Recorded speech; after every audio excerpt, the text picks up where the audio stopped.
Oi, abençoado por duas luzes, a luz do sol na minha janela nessa primavera com flores e a luz de Isabel e Arthur aqui em plena mamada, e eu aqui contemplando, feliz da vida.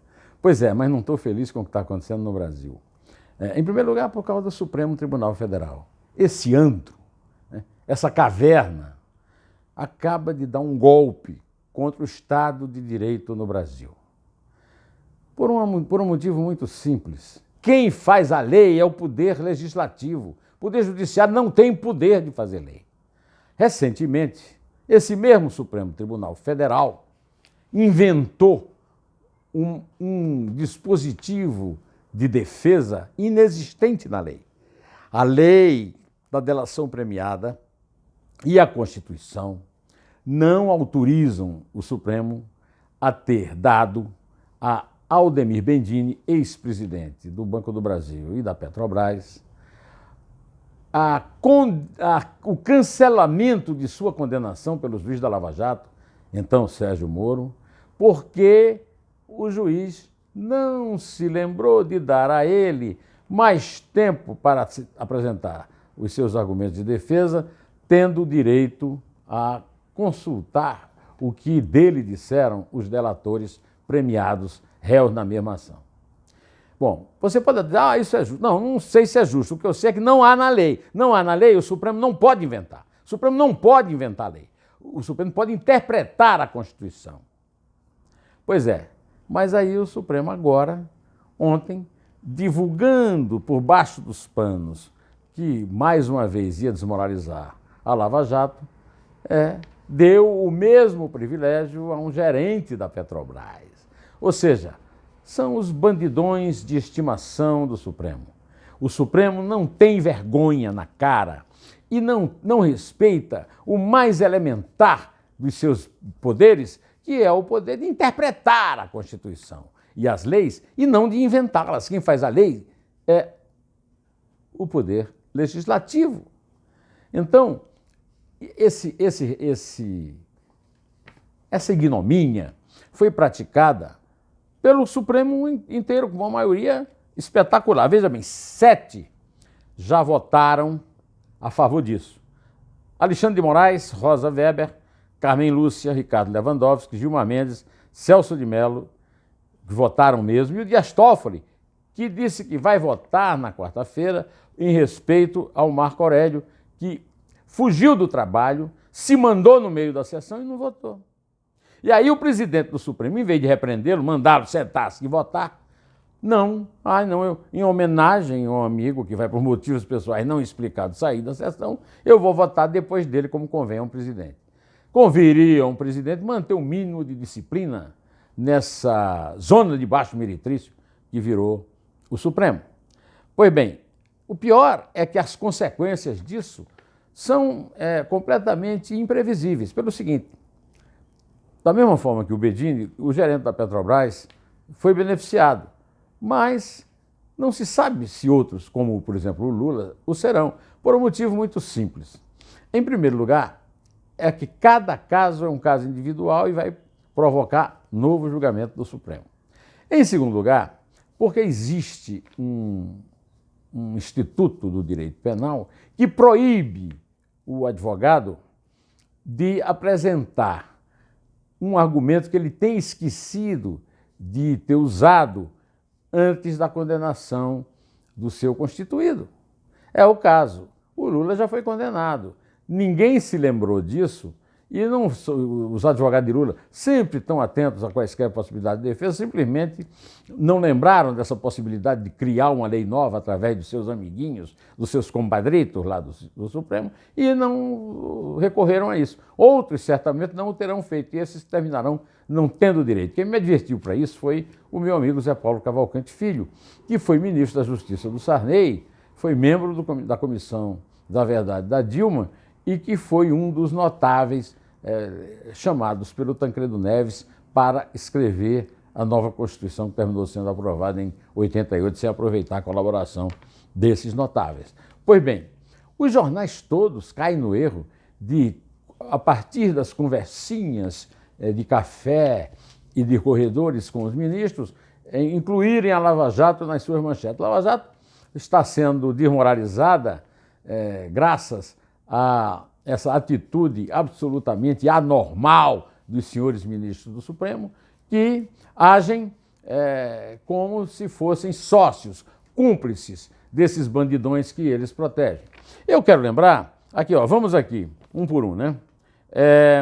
Alexandre de Moraes, nomeado por Temer. Temer vai para Oxford, diz que volta, mas vai ficar em casa esperando a Polícia Federal aparecer para prendê-lo. Rosa Weber, Carmen Lúcia e Ricardo Lewandowski, nomeados por Lula. Gilmar Mendes, por Fernando Henrique. Celso de Mello, pelo José Sarney. E Dias Toffoli, por Lula, que votará quarta-feira, né? Edson Fachin, Luiz Fux e Luiz Roberto Barroso foram nomeados por Dilma, também do PT. E Marco Aurélio, como eu já disse, nomeado pelo primo Collor, resultado de nepotismo, que ele tanto cobra do Bolsonaro, porque está querendo nomear o filho embaixador em Washington, também vai votar, então vai ser um resultado de 8-3. É uma vergonha, isso é uma ignomínia. Pior ainda, um desses votantes, o senhor Ricardo Lewandowski, tem se comportado de uma forma absurda. O mesmo Zé Paulo que eu citei, ele escreveu um artigo brilhante um dia desses sobre a ideia do Rui Barbosa quando inventou o Supremo Tribunal Federal na primeira Constituição da República. Rui Barbosa era um grande admirador do imperador Dom Pedro II e achava o máximo o fato de Dom Pedro II agir como poder moderador entre Luzias e Saquarema, liberais e conservadores, né, no Segundo Império. E então ele inventou um órgão colegiado, que tem que agir como colegiado. Ao longo dos anos, esse órgão se transformou em um tirânico órgão monocrático. Como escreveu Felipe Recondo no seu livro sobre o Supremo, 11 Supremos diferentes. Como escreve sempre o maior especialista do Supremo que eu conheço, que é o pernambucano Joaquim Falcão, não há um Supremo só, há 11. Pois bem, o senhor Lewandowski é a favor, ou melhor, é contra a jurisprudência do próprio Supremo, da qual ele participou como voto vencido, que permite que um juiz autorize o começo de cumprimento de pena de um condenado quando ele é condenado pelo colegiado e não por um juiz singular, ou seja, na segunda instância. Dias Toffoli propôs que isso fosse a terceira instância, para dar tempo para soltar o Lula, né, que é o ídolo dele, aquele que sustentou a vida inteira dando empregos no PT a ele, né?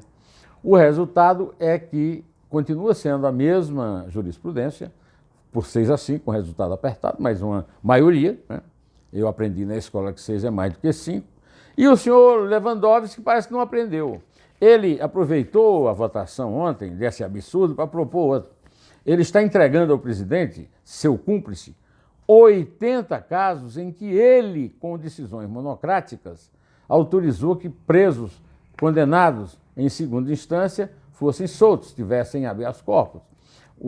Se ele tivesse o mínimo de vergonha e o presidente o mínimo de autoridade, ele estaria expulso do Supremo por descumprimento de um acórdão, de uma decisão colegiada do plenário, né? Segundo o meu amigo Roberto Oliviano, promotor de justiça, doutor em Direito pela USP e presidente do Instituto Não Aceito Corrupção, isso aí é um garantismo de impunidade, né? Um garantismo de respeito a réus e, igualmente, a proteção das vítimas, ontem não devidamente consideradas, indo-se muito além da interpretação da vontade da lei pré-existente, que é o dever do judiciário. Criou-se lei nova, o que cabe ao legislativo. Os efeitos da decisão deverão ser restritos ao caso julgado, não havendo automática incidência a outros processos que deverão ser analisados um a um.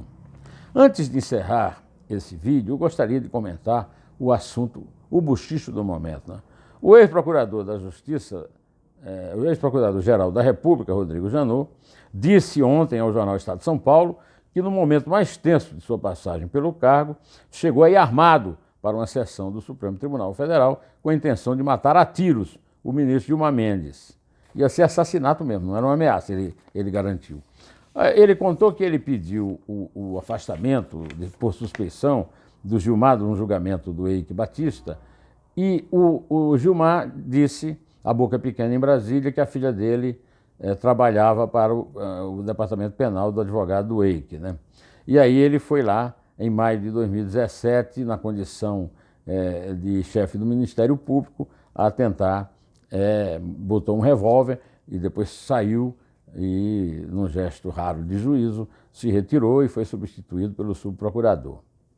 A declaração, olha, eu não sei mais, o que é mais infamante, se a declaração dele agora ou se a vontade que ele não realizou. A vontade que ele não realizou por excesso e por covardia. E a declaração agora por absoluta irresponsabilidade. Essa declaração é uma completa loucura, o que nós chegamos à conclusão que falta Eu já pedi um bafômetro no Supremo. Agora eu estou pedindo um exame de uma junta de psiquiatras para o cargo de procurador-geral. Porque os procuradores, muito corporativistas, acham que basta a lista tríplice. Lista tríplice é uma coisa fascista do Mussolini, do Getúlio, que o PT adotou.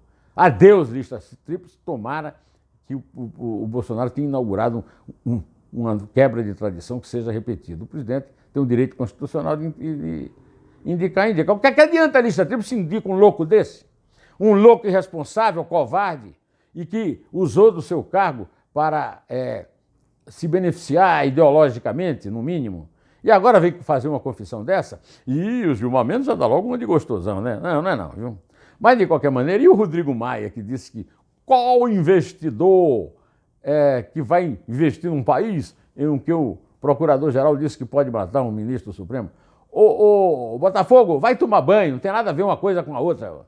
Aparece até oportunista desse tipo para aproveitar uma loucura dessa. É um caso de psiquiatra e, ao mesmo tempo, é o caso de acabar com essa tradição idiota de corporação escolher seu chefe, como foi o caso dele. Ele foi escolhido pela corporação e pelo fato de ser do PT, tá? E depois armou armadilha contra o Temer e tal, e ficou mal falado de lá, né? Pois é, direto ao assunto. Em pé, e só a verdade nos salvará.